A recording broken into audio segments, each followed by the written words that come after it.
depois de assistir as duas primeiras partes dessa série, é provável que alguém que levasse fé nessa teoria do Afonso pense o seguinte: tá, Leandro, tá, você desmascarou, você destruiu essa teoria, mas eu não preciso dela para crer na manutenção da lei de Moisés em nossos dias. Não preciso dela. Eu me baseio em 1 Timóteo 1,8. 1 Timóteo 1,8 para mim já está de bom tamanho. Não preciso da teoria do Afonso. Então vamos até 1 Timóteo capítulo 1, versículo 8. 1 Timóteo 1,8 diz o seguinte: sabemos, porém, que a lei é boa, se alguém dela usa legitimamente. Sabemos, porém, que a lei é boa. Ponto? Sabemos, porém, que a lei é boa. Ponto? Ou será que não tem uma vírgula aqui? Eu acho que tem uma vírgula. Sabemos, porém, que a lei é boa. Se alguém dela usa legitimamente. Então, a lei, que aqui de fato é a lei de Moisés, pelo contexto você compreende que é a lei de Moisés, ela é boa se alguém usa dela legitimamente. Precisa haver um uso legítimo dessa lei. Ela não é inerentemente, naturalmente boa. Precisa haver um uso legítimo dela. Nos dias de Moisés, a lei era naturalmente boa, inegavelmente. Mas agora nós vemos que existe uma condição. Está vendo esse ser aqui? É uma condição. A lei só é boa se usada legitimamente. E o que torna o uso dessa lei legítimo? O que faz o uso dessa lei legítimo? O que torna essa lei legítima a partir do momento em que ela é utilizada? Vamos ler a sequência do texto. A gente não pode se prender apenas ao versículo isolado. Vamos ler a sequência do texto. Versículo 9.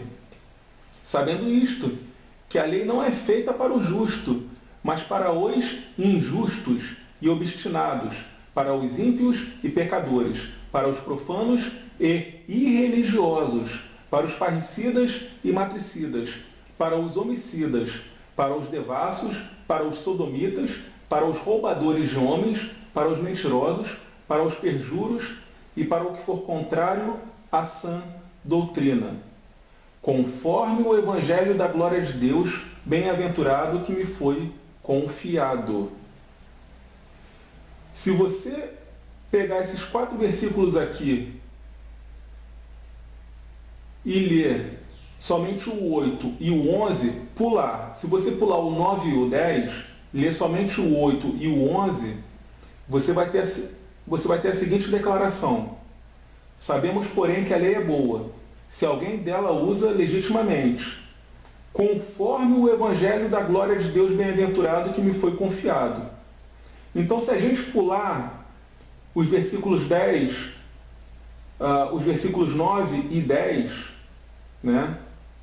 Se a gente pula os versículos 9 e 10, que consistem na listagem de pecados, na lista de tipos de pecadores, né? Basicamente o versículo 9 e o 10 é só isso, uma lista de tipos de pecadores. Então, se a gente pula, para a leitura não ficar muito truncada, muito confusa, a gente tem essa declaração: sabemos, porém, que a lei é boa se alguém dela usa legitimamente, conforme o evangelho da glória de Deus bem-aventurado que me foi confiado. Então, o que torna o uso da lei legítimo, o que faz o uso da lei legítimo, é o evangelho. Se o evangelho respalda determinado mandamento, determinada ordenança da lei, então esse é um uso legítimo. Se o evangelho não respalda, o uso não é legítimo. É o evangelho, é a nova aliança que respalda o uso da lei em nossos dias, e não o contrário. Não é a lei que respalda o uso, a aplicação do Evangelho. Tem que ser conforme o Evangelho da glória de Deus, conforme o Evangelho, segundo o Evangelho, de acordo com o Evangelho, em conformidade com o Evangelho. Então o texto claramente, uma leitura simples, te diz isso. Você não precisa de léxico, concordância, comentário bíblico, não precisa de nada disso. Só precisa ler. Ler e querer entender o que está sendo dito aqui. A legitimidade do uso da lei depende da aprovação do Evangelho. O Evangelho aprova? Então, é um uso legítimo. Vamos ver alguns exemplos aqui. Êxodo 20. Êxodo capítulo 20, versículo 4. Êxodo 20, 4. Não farás para ti imagem de escultura, nem alguma semelhança do que há em cima nos céus, nem embaixo na terra, nem nas águas debaixo da terra. Aí você vem aqui em 1 João 5, 21. 1 João capítulo 5, versículo 21, e lê: Filhinhos, guardai-vos dos ídolos. Amém. Portanto, você tem aqui um exemplo. O Evangelho tornando esse mandamento legítimo em nossos dias. Êxodo 20, versículo 12. Honra teu pai e a tua mãe, para que se prolonguem os teus dias na terra que o Senhor teu Deus te dá. Honrar a pai e mãe. E aí, quando a gente vem aqui em Efésios 6:1, Efésios, capítulo 6, versículo 1, nós lemos o seguinte: Vós, filhos, sede obedientes a vossos pais no Senhor, porque isto é justo. Novamente, o Evangelho respaldando um mandamento, um uso do Antigo Testamento, da lei. Êxodo 20. Êxodo 20, 13. Vamos ler do 13 ao 17. Não matarás, não adulterarás, não furtarás, não dirás falso testemunho contra o teu próximo, não cobiçarás a casa do teu próximo, não cobiçarás a mulher do teu próximo, nem o seu servo, nem a sua serva, nem o seu boi, nem o seu jumento, nem alguma coisa do teu próximo. Então a gente tem aqui mais 5 mandamentos, né? Temos aqui mais 5 mandamentos. Não matarás, não adulterarás, não furtarás, não dirás falso testemunho e não cobiçarás. Quando a gente chega em Romanos 13, 9, Romanos capítulo 13, versículo 9, Romanos 13, 9, nós lemos o seguinte: com efeito, não adulterarás, não matarás, não furtarás, não darás falso testemunho, não cobiçarás. E se há algum outro mandamento, tudo nesta palavra se resume: amarás ao teu próximo como a ti mesmo. Mais uma vez, o Evangelho tornando o uso da lei legítimo. A lei conforme o Evangelho. Deuteronômio 6:5. Deuteronômio 6:5. Amarás, pois, o Senhor teu Deus de todo o teu coração e de toda a tua alma e de todas as tuas forças.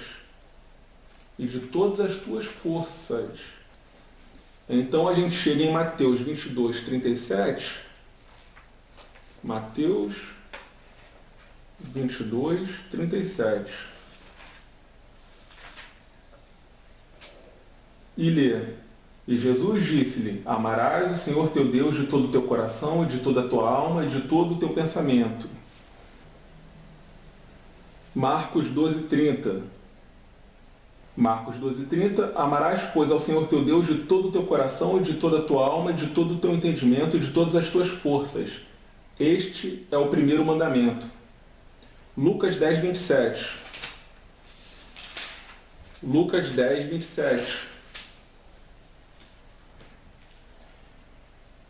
E respondendo ele, disse: Amarás ao Senhor teu Deus de todo o teu coração, e de toda a tua alma, e de todas as tuas forças, e de todo o teu entendimento, e ao teu próximo como a ti mesmo. Em 3 passagens, o Evangelho respalda, né, o Novo Testamento, a Nova Aliança respalda Deuteronômio 6,5. Portanto, essa é a explicação para 1 Timóteo 1,8. Como vocês podem ver, não tem nada de muito complexo aqui. É até relativamente simples, mas as pessoas se apegam a uma ideia de uma tal forma que ficam cegas, que não conseguem enxergar as coisas mais básicas diante de si. Esse é o grande problema. E alguém pode dizer: tá bom, Leandro, beleza. Você então não tem a lei talmúdica ali nessas passagens, né? Você não tem nas epístolas uma crítica à lei talmúdica.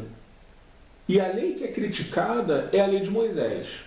Tá certo. Então a lei que está sendo criticada ali é a lei de Moisés. Se a lei que está sendo criticada ali é a lei de Moisés, qual é a lei que está sendo elevada, que está sendo exaltada? Porque em vários momentos ali nós temos uma clara oposição. Nós temos leis antagônicas, né? Nós vemos o Espírito Santo exaltando uma lei e criticando outra. Se a lei que está sendo criticada, né? Se a lei que está sendo jogada de lado, que está sendo rejeitada, desprezada, é a lei de Moisés, então qual é a lei que está sendo elogiada? Qual é a lei que de fato está recebendo um tratamento de lei divina? Como é que é essa dinâmica? Como é que eu entendo essa dinâmica então? Você tirou a lei talmúdica do jogo, você desmoronou a teoria do Afonso, mas eu ainda vejo a presença desse conflito ali nas epístolas, ali no Novo Testamento. Eu vejo a presença desse conflito. Como que eu soluciono isso? Muito simples, muito simples. Eu até fiz uma anotação aqui, ó, uma observação.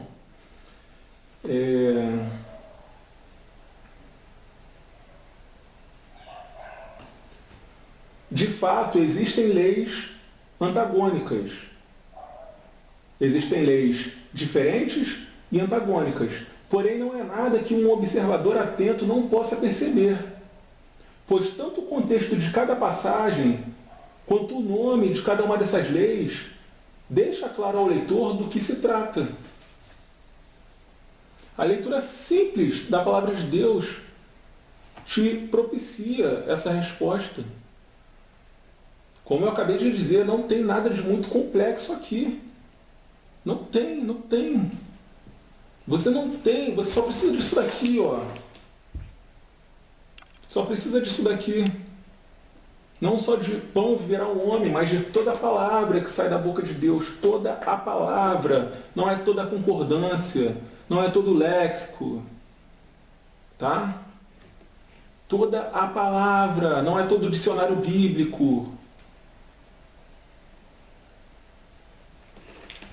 Eu não sou contra, eu não sou um radical contra esses tecnicismos, não. Me irrita, mas eu não sou contra, eu não sou radicalmente contra. Tá? Você pode ter ali o seu amparo técnico. Você só não pode supervalorizá-lo. Você só não pode fazer como o Afonso faz e dizer que para você poder ler a palavra de Deus e compreender, você precisa da concordância strong, você precisa saber que no grego a presença do artigo 3588 muda a classificação da palavra lei, Então você precisa de uma cópia grega, você precisa de uma concordância, até porque a concordância que ele usa nem é baseada numa cópia grega, é baseada numa Bíblia, na Bíblia King James.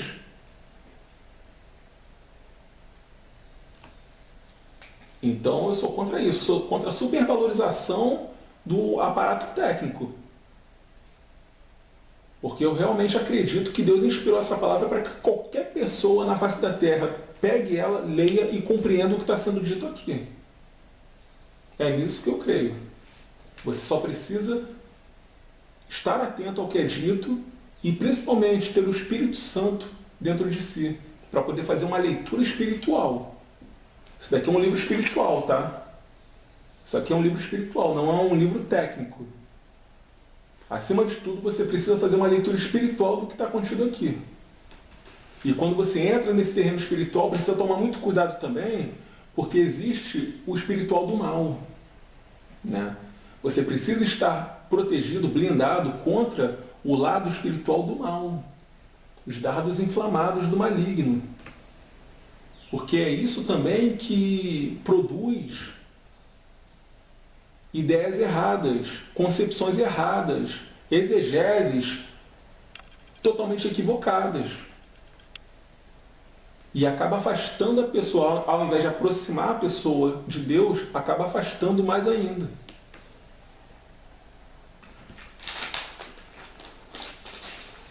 Vamos lá.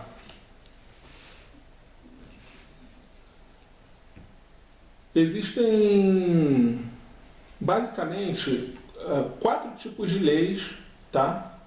Existem 4 tipos de lei no Novo Testamento, basicamente, tá? No que diz respeito à espiritualidade, à vida espiritual, você tem 4 tipos de lei sendo trabalhadas no Novo Testamento. Então só aí a gente já foge bastante do que os judaizantes propõem, porque eu estou falando de 4 leis, eu não estou falando de 2, tá? Eu não estou falando de 2. E dessas 2, eu excluo completamente a chamada lei talmúdica. Ela não aparece nessas passagens.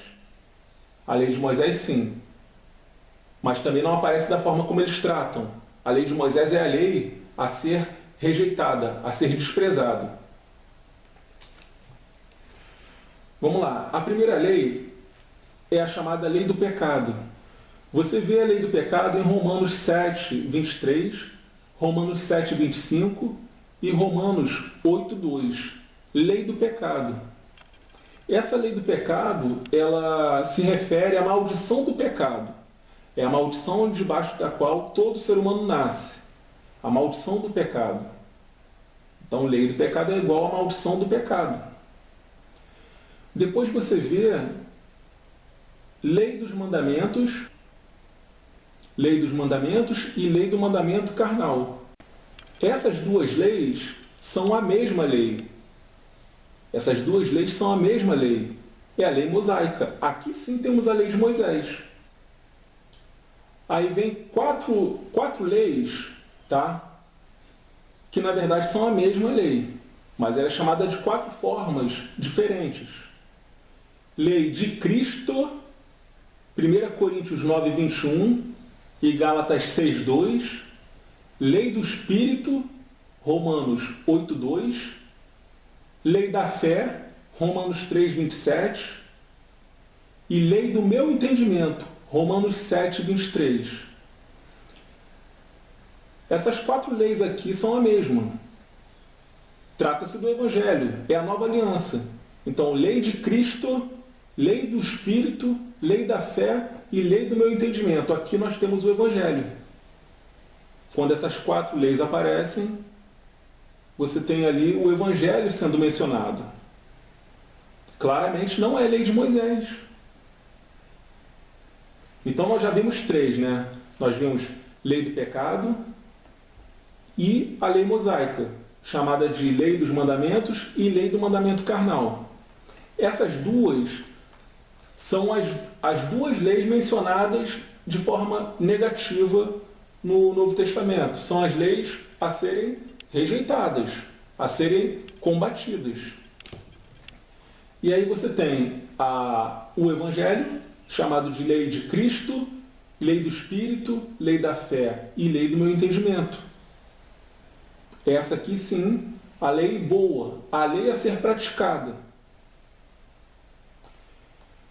Por isso, em 1 Timóteo 1,8, ele fala que a lei é boa, desde que seu uso seja legitimado conforme o Evangelho. Conforme o Evangelho da glória de Deus. E então, tem mais duas leis que na verdade são uma só, tá? Que é a lei de Deus e lei da justiça. Lei de Deus, você vê em Romanos 7,22, Romanos 7,25 e Romanos 8,7. E lei da justiça, Romanos 9,31. Essas duas são a mesma. E elas dizem respeito basicamente à vontade de Deus em toda e qualquer época. Em toda e qualquer época da história humana. É a vontade de Deus que está valendo naquele período, naquele contexto. Então, nos dias de Moisés, nos dias de Davi, você tem a lei mosaica. A lei mosaica ali era a lei de Deus. Era a lei de Deus para aqueles dias. Hoje nós temos o Evangelho. O Evangelho é a lei de Deus hoje. É a lei de Deus para esses dias. Então, a lei de Deus é a lei que está valendo dentro de cada período da história humana. Se você quiser, pode chamar de dispensação. Eu chamo de dispensação. Né? Tem gente que reconhece, muito crente, muito cristão, reconhece essa dinâmica, mas tem uma coisa contra dispensacionalismo, não gosta de chamar de dispensação. Mas o fato é que existe isso. Você tem leis espirituais diferentes em cada período da história humana. Existe essa divisão. Em muitos momentos elas podem conversar, em muitos momentos você tem ali elementos se repetindo, né? Elementos de uma se repetem na outra, pode acontecer. Acabamos de ver aqui, né, o Evangelho legitimando vários mandamentos da lei, acabamos de ver, mas são diferentes, são leis específicas, peculiares do seu contexto, do seu tempo. E em momento algum Deus dá autonomia ao homem para fazer uma mistura entre elas, né? Para chegar e eu quero um pouquinho dessa lei aqui, eu quero um pouquinho dessa, eu quero um pouquinho dessa. Não. Ele tem que seguir a lei de Deus para aquele período. Então a lei de Deus é a vontade de Deus para toda e qualquer época. Né? A lei de Moisés era a vontade de Deus, a lei de Cristo, a lei do Espírito, a lei da fé e a lei do meu entendimento é a vontade de Deus para hoje, é o Evangelho. É só você compreender isso. É só você compreender isso que você escapa desse mar de confusão. Você escapa desse mar desse abismo de heresia. E você para de fazer sincretismo entre cristianismo e judaísmo. Eu me impressiono como que isso exista hoje em dia, como que isso ainda exista. Sincretismo entre cristianismo e judaísmo, quando o Novo Testamento quase que inteiro mostra o conflito entre as duas coisas, mostra que não existe aperto de mão entre as duas coisas. É realmente impressionante, é algo que me choca. É algo que me choca. Não. A lei de Moisés também é a lei de Deus. Foi a lei de Deus dentro do seu período. Não é só. Lei de Deus não é só a lei de Moisés. Lei de Deus não é só a lei de Moisés. É também a lei de Moisés. É também o Evangelho. Porque se lei de Deus é só a lei de Moisés, Como você explica a lei de Deus que antecedeu a Moisés? Como você explica a lei de Deus nos períodos anteriores a Moisés? Como que você explica isso? Ué, mas tem lei de Deus? Tem lei? Você tem menção à lei antes de Moisés? Existem menções à lei antes de Moisés? Sim, sim. Você tem menções à lei antes de Moisés. Você tem menções e você tem textos, passagens que deixam isso implícito ao bom entendedor. Ao bom entendedor, você tem passagens que deixam isso mais do que implícito. Mas você também tem citações diretas à lei. É isso que eu vou mostrar agora. Gênesis 2:15. Gênesis 2:15. Gênesis 2:15. Gênesis 2, do 15 ao 17. E tomou o Senhor Deus o homem e o pôs no jardim do Éden para o lavrar e o guardar. E ordenou o Senhor Deus ao homem, dizendo: de toda a árvore do jardim comerás livremente, mas da árvore do conhecimento do bem e do mal, dela não comerás, porque no dia em que dela comeres, certamente morrerás.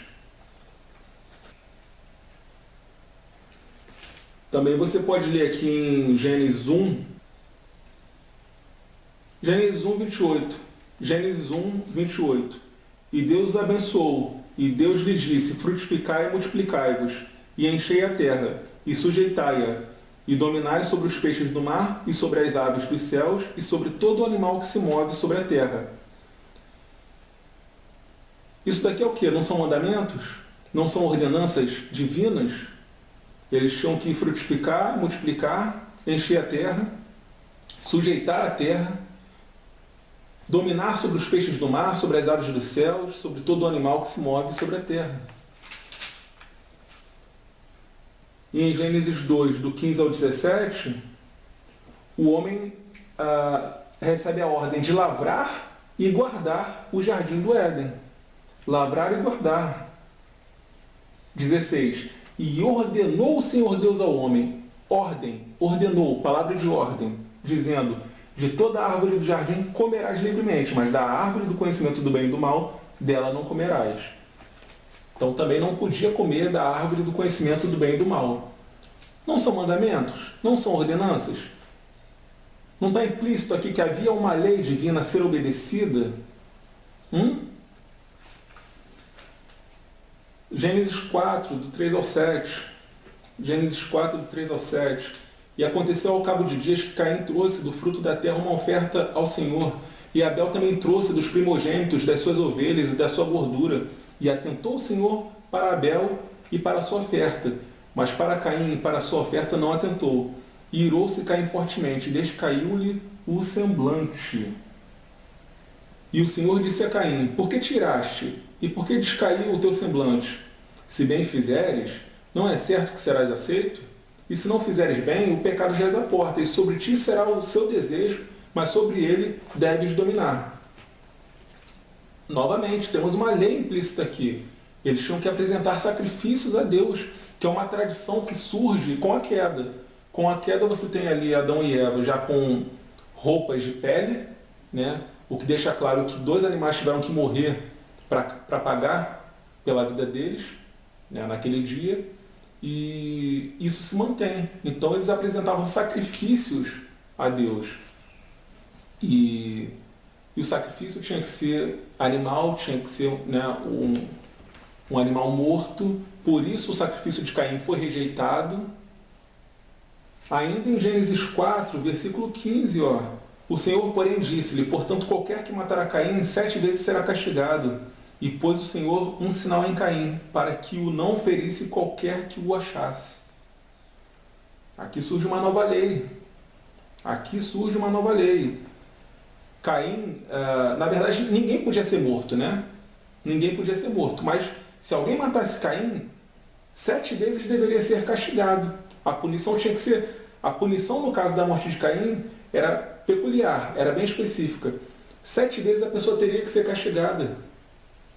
Isso daqui não é uma lei divina? Não é o próprio Deus estabelecendo? Está implícito, mas para o bom entendedor, né? Está nítido. Ainda em Gênesis 4, 26, e a Sete também nasceu um filho, e chamou o seu nome Enos. Então se começou a invocar o nome do Senhor. Se começou a invocar o nome do Senhor, ou seja, aqui começou a oração. A prática da oração tem início aqui com Enos. Até então, o homem conversava com Deus diretamente, mediante algum sinal sobrenatural. Geralmente, a voz audível de Deus. Então você tinha a voz audível, antes da queda, a plenitude de Deus ali interagindo com o homem, mas depois da queda você tem o homem interagindo com Deus à base de sinais sobrenaturais. Geralmente sua voz audível. Mas a partir de Enos surge a oração. O homem agora ganha uma nova possibilidade de comunicação com Deus naqueles dias. Uma nova possibilidade de comunicação com Deus naqueles dias. A invocação do nome de Deus. Ou seja, você invoca o nome do Senhor. Por invocação nós entendemos o quê? Você está chamando, você está conclamando uma pessoa sozinho. Você está fazendo uma invocação. Você está chamando alguém. Alguém que não está ali presente, pelo menos não visivelmente, né? Não que você possa sentir. Você não tem algo palpável, um sinal palpável da pessoa ali, naquele ambiente. Então você chama por ela. Isso aqui começa com Enos. É a oração. Basicamente é a oração. E...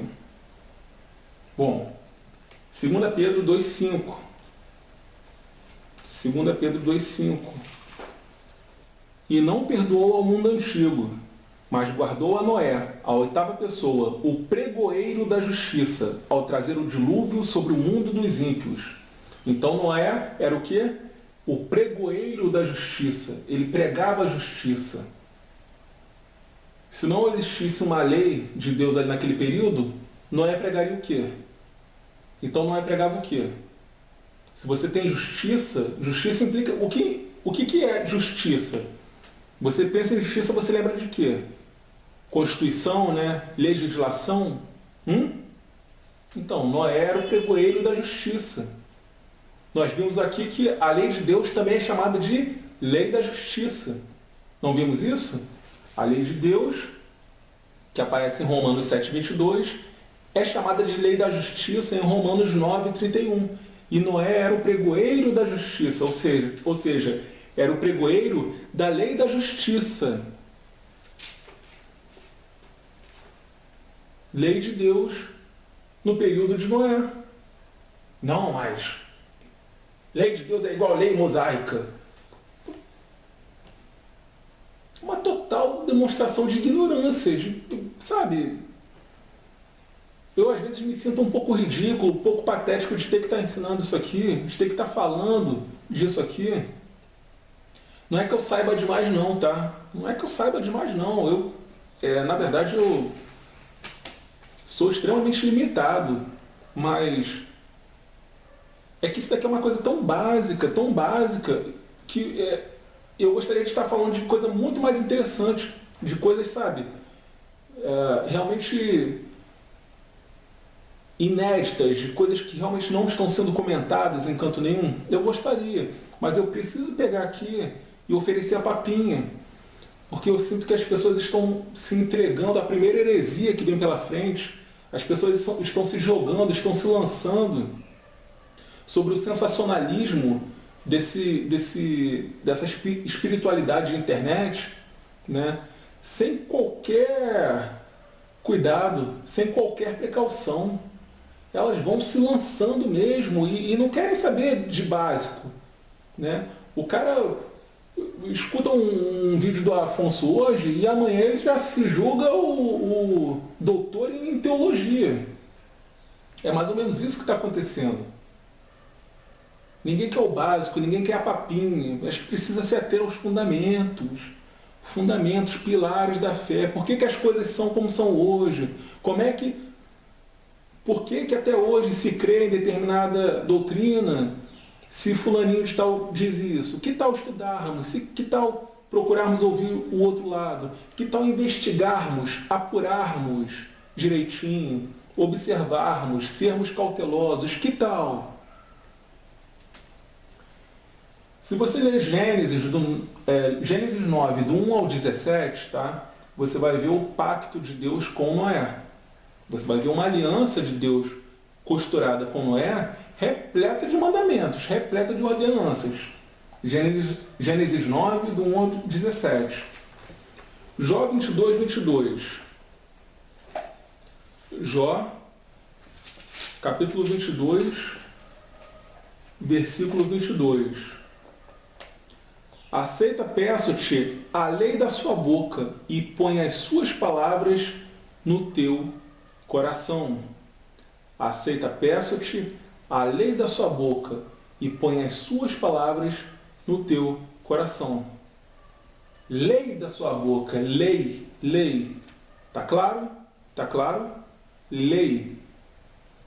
Um detalhe, Jó, ele viveu aproximadamente em 1967 a.C., portanto quase 2000 anos atrás. Ele foi um contemporâneo de Noé, ele pegou Noé ainda com vida.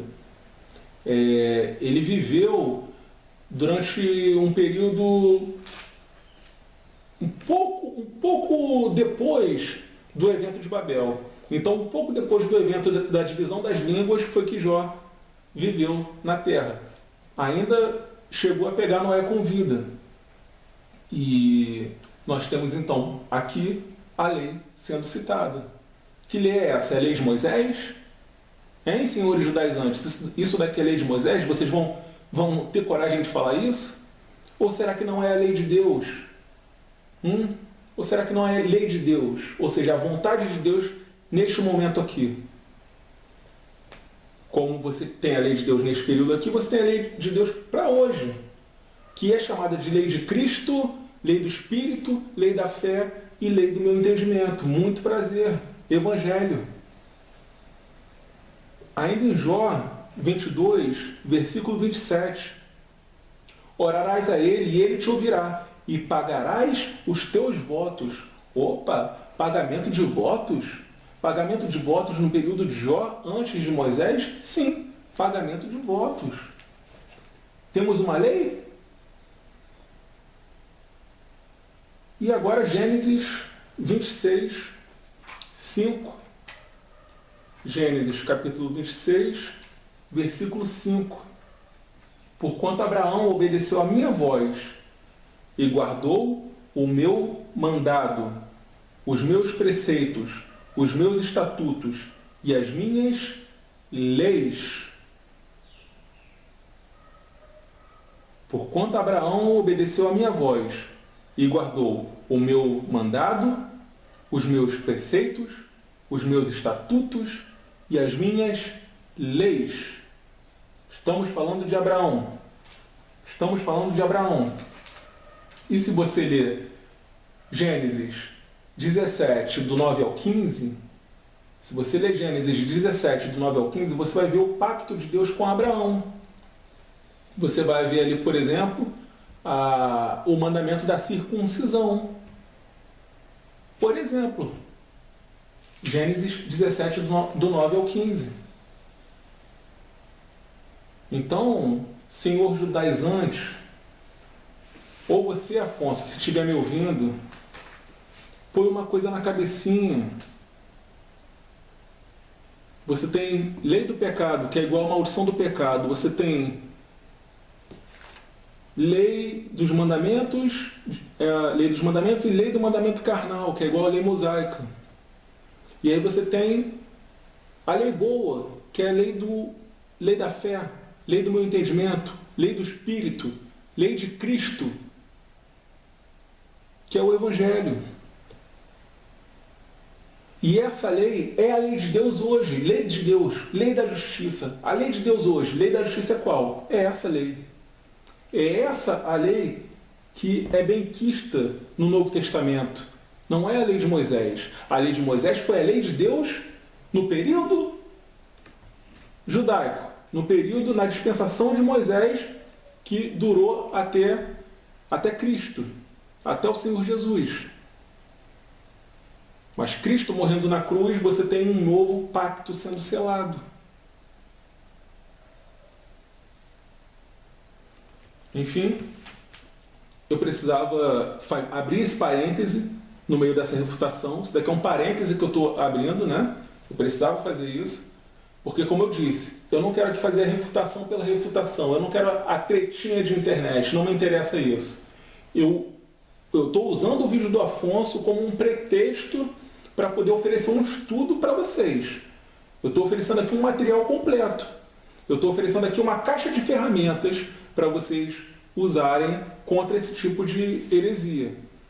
Então, uma vez estabelecido isso, rumo à quarta parte.